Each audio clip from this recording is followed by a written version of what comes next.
Hey, Honors Chemistry, welcome back. It's Monday, April 6th right now, and we're on page 518. So if you could get there, that'd be great. We're talking about Gibbs free energy. And we're trying to decide whether or not a chemical reaction will occur. Once you've given it a little bit of energy to get it going, we call that activation energy. Will the rock continue to roll downhill?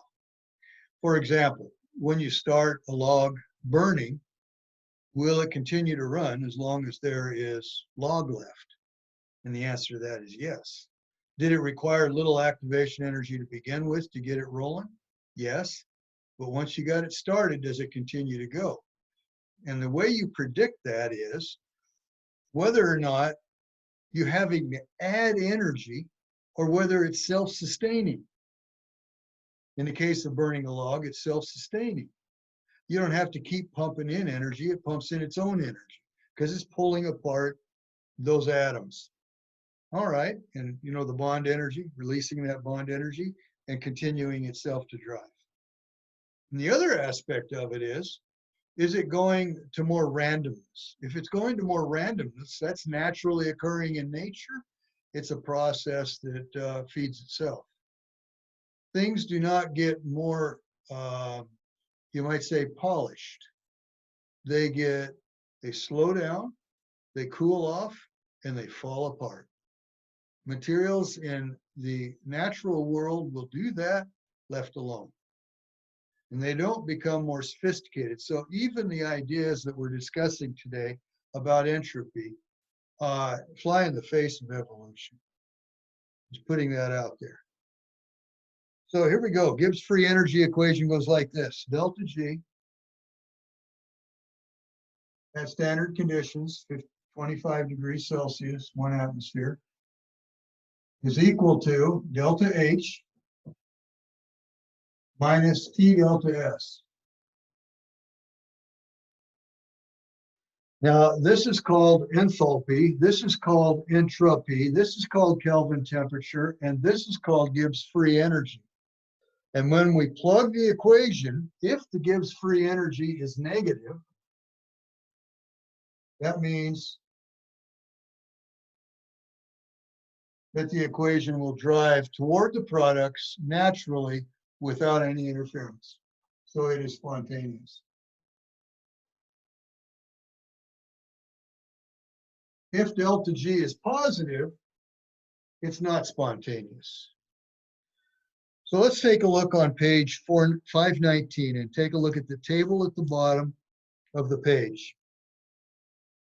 You guys know enough about arithmetic and algebra to see that if the delta H value, this is the green table here, table 2.3, if delta H is negative, what does negative mean? Negative means that you're releasing energy. So if it's releasing energy, it's kind of like that log. It's feeding itself. It's keeping itself going. And delta S is positive. So what does the equation call for? This is a negative minus a positive term. So it's a negative plus a negative. And so that becomes a bigger negative. And so delta G means spontaneous. It says there delta G will always be negative. If that term is negative and that term is positive, then when you multiply a negative times a positive, you get a negative. And this is already negative. You put them together, you get negative, which means the reaction's always spontaneous. Situation number 2. We have an exothermic reaction where we've got a negative delta H, change in enthalpy is negative, releasing energy, it's exothermic.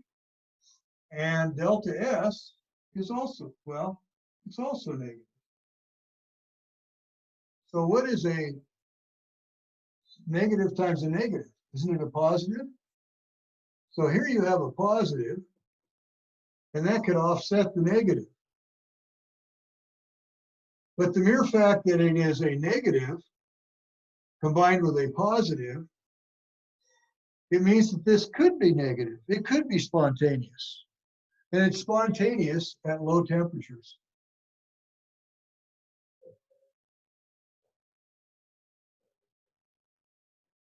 Because if this term right here, the temperature in Kelvin, is small, then a small number times a negative value gets you a small negative value, and this would be highly exothermic. And so you'll have a negative with a negative. Is it? Delta G will be negative when the temperature is low.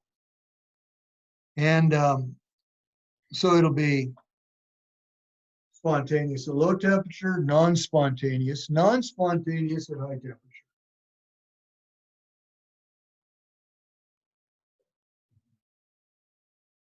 Because if it's a high temperature, if this is a negative and that's a big number, a negative is a positive, and that's going to make this whole term positive, big positive. It's going to overrun that smaller negative. All right, and then the third situation is if the delta H is positive and delta S is positive. If that's the situation, can it be spontaneous? It will only be spontaneous when you have high temperatures. Because if this thing here is big,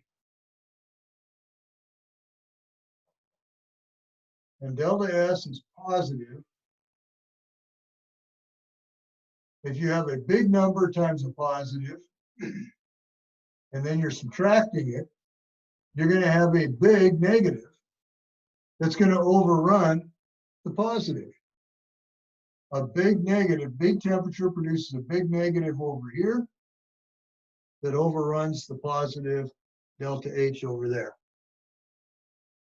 And so it'll become delta G negative, it'll be spontaneous. What's the final one? The final one is if this value is positive and this value is negative.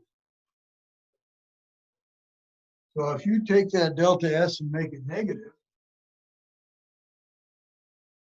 then a negative times a negative is a positive. And so you'll have a positive with a positive. And so if it's a positive with a positive, that means it will never be a negative delta G.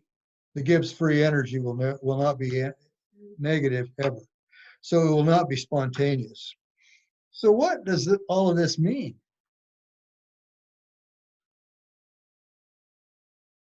Change in enthalpy, we know that is heat. Is heat being released and self-sustaining? The log continues to burn because heat's being released? Or is it being added? Which means you have to work at it. Keep this thing going. It's not self-sustaining. And what does delta S mean again? It means randomness. So the question is, are things falling apart and becoming more random? So if they're more random, it's a positive delta S. If they're less random, it's a negative delta S.